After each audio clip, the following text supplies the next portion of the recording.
March 1983, Los Alamos, New Mexico. A group of police cars, with sirens wailing, escort an ambulance to Los Alamos Memorial Hospital. They are carrying an unidentified 50-year-old man with acid burns to the face. A detective attempts to speak with him, asking him to identify himself and wondering whether he is a part of a satanic cult.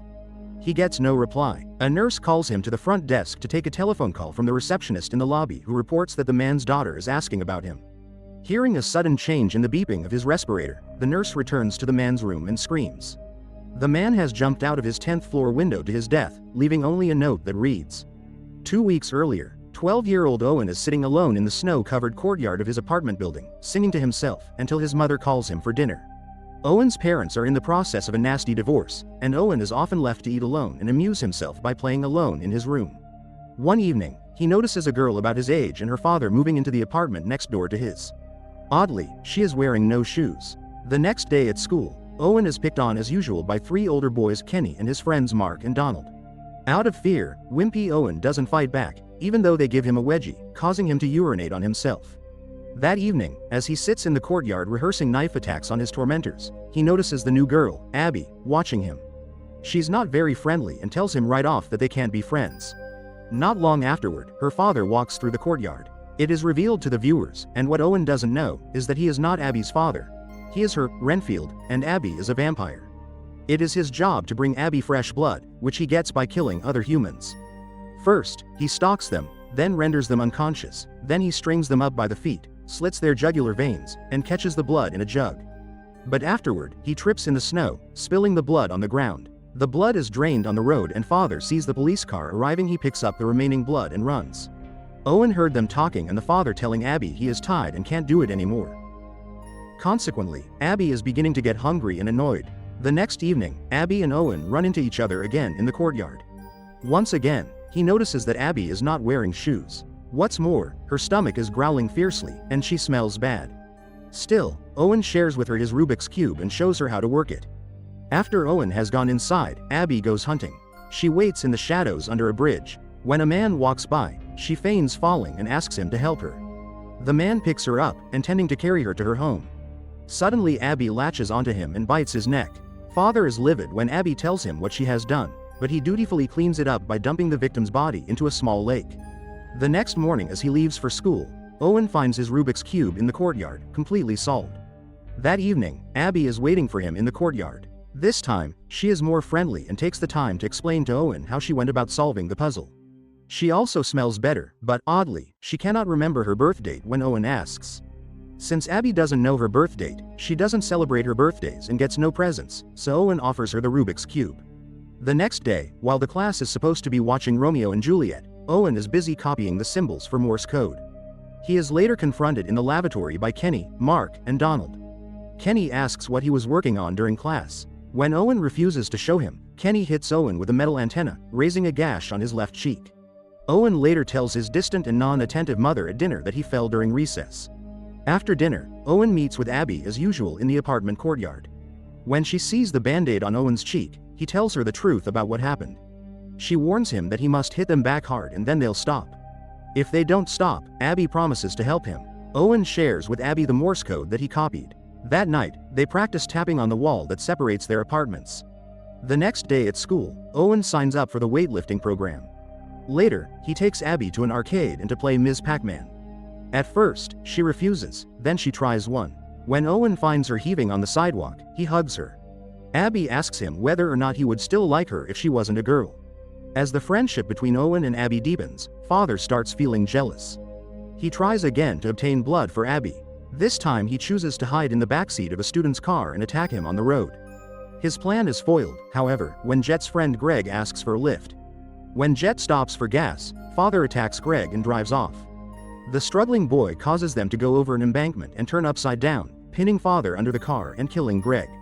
Knowing that he is trapped and about to be discovered by the police, father pours acid on his face so that he can't be identified. When Abby learns that he has been taken to a hospital, she shows up at the reception desk asking for her father. The receptionist tells her that he is on the 10th floor, so she flies up the outside of the building until she gets to his window. Father lets her in and offers her his neck. After Abby drinks his blood, he jumps out of the window and falls to his death. The detective taking a call from the receptionist in the lobby hears the nurse scream. By the time the detective gets to father's room, he has jumped out of his 10th floor window to his death, leaving only a note that reads, "Abby returns to the apartment building and taps on Owen's bedroom window, asking to be let in." Owen is almost asleep, but he tells her to come in. Abby removes her bloody clothes and crawls into bed with him. Owen asks her whether she'd like to go steady with him, and Abby replies, "I'm not a girl." That doesn't seem to bother Owen, so they decide to go steady. The next morning, Abby returns to her apartment, but she leaves a note for Owen that reads, "I must be gone and live or stay and die." One afternoon on a school outing to a local pond for some ice skating, Kenny, Mark, and Donald again confront Owen with a warning that they are going to push him into an ice hole. This time, however, Owen stands up for himself and takes a swipe at Kenny's head with a big stick, causing his ear to bleed. At the same time, some other students have noticed a body frozen in the ice. The police are called, and the body is cut free. Later that afternoon, after school is out, Owen brings Abby to a secret room in the basement of the apartment building. When Abby asks why they're there, Owen pulls out a knife and cuts his finger, offering to mix drops of blood with her. Watching Owen's blood drip on the floor, Abby can no longer stand the hunger that she's experiencing now that father is no longer providing her with blood. She falls to the floor and begins to lap up Owen's blood. She finally transforms into her true vampire image with white cataract eyes, unappealing facial warts, and sharp teeth. Abby hisses at Owen to go away. When he doesn't, she runs off herself. Overcome with bloodlust, Abby jumps on the next person who walks by. Virginia. Fortunately, Virginia's boyfriend Larry can kick Abby off before she kills Virginia. Unfortunately for Virginia, Larry's save only means that Virginia is doomed to become a vampire herself. She notices the change the next morning, after being transfused with 6 pints of blood. She wakes up, starts to drink her blood from her arm, and bursts into flames when the nurse opens the curtains. A wimp he might be, but Owen is not a dummy. He has figured out that Abby is a vampire and confronts her at her apartment that evening. When he asks her if she is a vampire, she does not seem to understand the word and she only replies, "I need blood to live." He asks her how old she is. Like before, she admits to being 12 but says that she's been 12 for a long time. He asks the whereabouts of her dad, and she says that he wasn't her father. Owen finds an old photo of Abby and father, taken when father was about 12 years old. Abby looks just the same as she does now. Owen goes home. Later, as he's about to sit down to the pot pie left for him by his mother, Abby knocks on the door. She requests to be invited in, but Owen stalls. He asks her what would happen if he didn't invite her. Silently, Abby walks in uninvited. Almost immediately, her skin begins to bleed. Owen quickly invites her in and hugs her. After showering, Abby changes into one of his mother's old dresses. When Owen's mom unexpectedly comes home, Abby immediately scampers across the window from Owen's apartment to hers, even though it's 2 stories up. The next morning, Owen finds a note from Abby asking him whether he would like to hang out with her that evening. Meanwhile, based on Larry's description of Virginia's attacker, the detective has traced Abby to her apartment. He breaks in and finds her asleep in the bathtub. Immediately, Abby's skin begins to crack when it is exposed to the sunlight.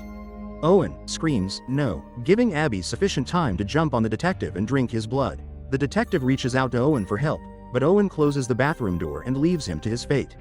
That night, Owen looks out the window to see Abby getting into a taxi to move away. One evening, Kenny and his elder brother starts beating Owen in the pool, but suddenly Abby arrives and kills them all. After that, we see Owen leaves the town to spend the rest of his life with Abby. Make sure to subscribe and turn on notifications to watch more videos like this.